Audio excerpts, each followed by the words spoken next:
chair ever flipped over? And if so, how do you get out of that? My chair has flipped back. I don't know if you see the back right there. I have little wheels, just called anti-tip bars. Um, Most people take them off, but yeah, it's like the chair falls back, that prevents it from falling back. But that's actually something they teach you in the hospital. Like if your chair falls back, what to do. You protect your head and how to get back up. And it's kind of hard, but you kind of scoot up with your arms. It's difficult, but it happens, I guess. People. During your process of recovery, Yeah. tell us about any real discouraging downtimes you may. I mean, since I've seen you, been reconnected with you, Yeah. you're very normal and up, and you got life going. Right. Tell them about any kind of discouraging times or depressed times that you may have experienced. Well, there's been a lot of depressing times. Like in the hospital, I remember my friend would always tell me that I would be pretty discouraged about things. I didn't want to go. I was like, I don't know how I'm gonna go on. I don't know how I don't know if I can do this the rest of my life, or I don't know if I can do this even for a few more months, a few years. So I would always tell him that just because just everything that comes with being in a wheelchair, like getting ready, take care of yourself, the way people perceive you when they see the wheelchair, they consider you as someone less than them. So like I said, it's all about compensation. So I'm trying to go to med school so I can, be like in your face, You're not in med school, I am. So, yeah, You come to realize how powerful the mind is. absolutely, yeah, definitely. Go ahead. Were you ever mad at your dad? No. Good question. No, I wasn't. Quite the opposite. Because he's taking a lot harder upon himself. Yeah. So I've always, I've never been, mad at him at all. I've had. Go ahead.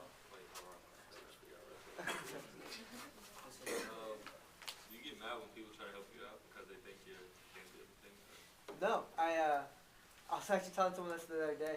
A lot of people do get mad when you open the door for them, or try pushing them or something. I kind of let them. I let them do it because it makes people feel good about themselves. Like one of my friends, I was thanking him for something. He's like, "Man, I'm not doing it for you. I'm doing it for myself." It makes me feel good. I said, "All right, go ahead and do it." So yeah, people try to help me. I let them. Go ahead. Do you join any clubs or any, I guess, organization, with other people who are also disabled? No, no, I haven't. In the hospital, there are a lot of sports. Like Shepherd Center is the hospital I went to. There are a lot of sports you can do and clubs you can join. But I don't know. Personally, I don't like. Just staying in that one particular group. I like being out there with everyone else, like you guys. Just because mentally, I don't want to feel like I'm paralyzed, or I'm any less than anyone else. That's a good view to take. You're going to get out here and be with the rest of us.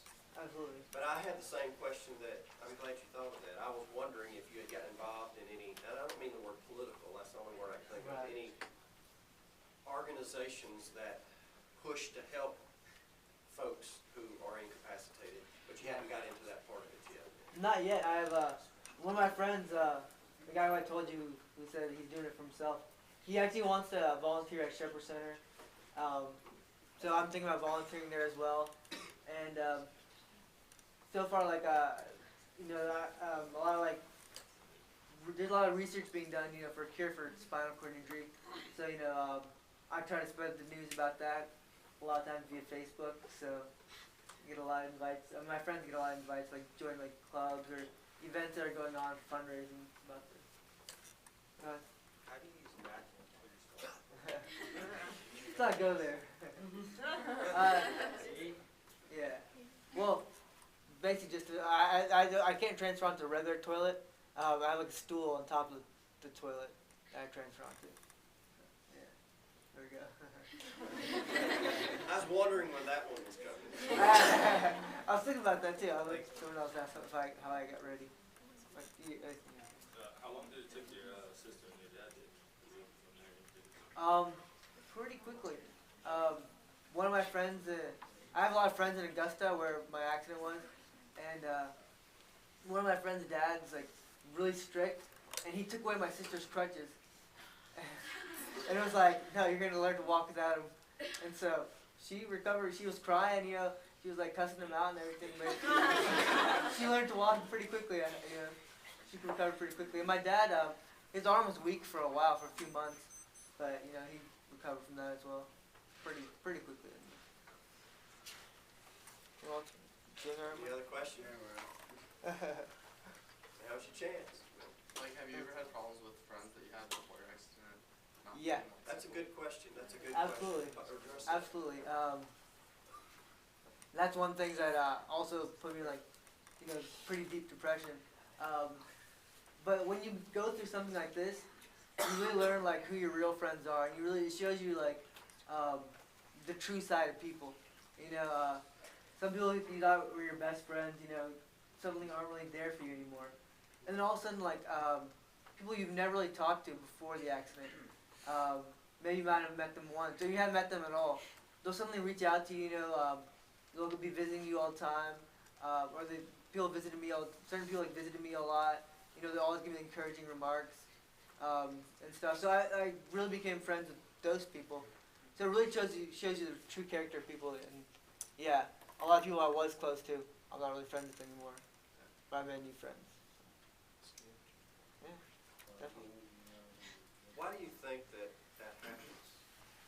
A lot of times people feel uncomfortable. They don't know what to do. They don't know what to say. They don't know what to do. And because you're different, like I guess they associate, you know, it's just uncomfortable for them, you know. And like people who don't really know you, who didn't really know you before the accident, you know, they get to know you like they knew you. Right. But there's certain people I've been best friends with, you know, the whole entire way. Anybody else have any questions? Well, we had a friend who was at the Shepherd Center recovering from a horrible, like a brain injury, but yours is more of like a physical recovery. What kind of stuff did you work on while you were there? Well, I actually had a traumatic brain injury as well. I was on the brain injury floor for a couple weeks, and people on the brain injury floor, you know, they're pretty intense. Also, people have to wear helmets all the time. Well, what kind of stuff did you have to work on while you were there? Transferring was my biggest thing. Like learning how to transfer from the chair, like onto the bed, transfer from the chair onto a shower bench. That's what I had to transfer onto the bench to get in the shower. Transferring to the car, that was probably the hardest thing of all, you know. Especially with my damaged shoulder, I couldn't even use something called slide board initially, which is, you stick it's like a board, you know, a wooden board, and you stick like a little bit of it underneath your leg, a little, you know, the other end on where you need to go, you kind of forms a bridge that you slide over. And even that, it took me like 10 minutes to do one transfer. And now I can do like 2 seconds without the board, you know, I just lift up my arms. But that was the hardest thing to learn, I guess, was transferring. Because that's something you need to learn, like, for daily living, and basically all tasks. Yeah. Working out in the gym help you like with lifting your body in the Oh yeah, shower? definitely. I'm pushing myself all the time, so I had to do I wanted to get in the gym so I can counteract that and do a lot of more pulling motions so my muscles didn't get imbalanced. But yeah, I started doing after a while. I started doing like shoulder presses, chest presses, and that definitely helped.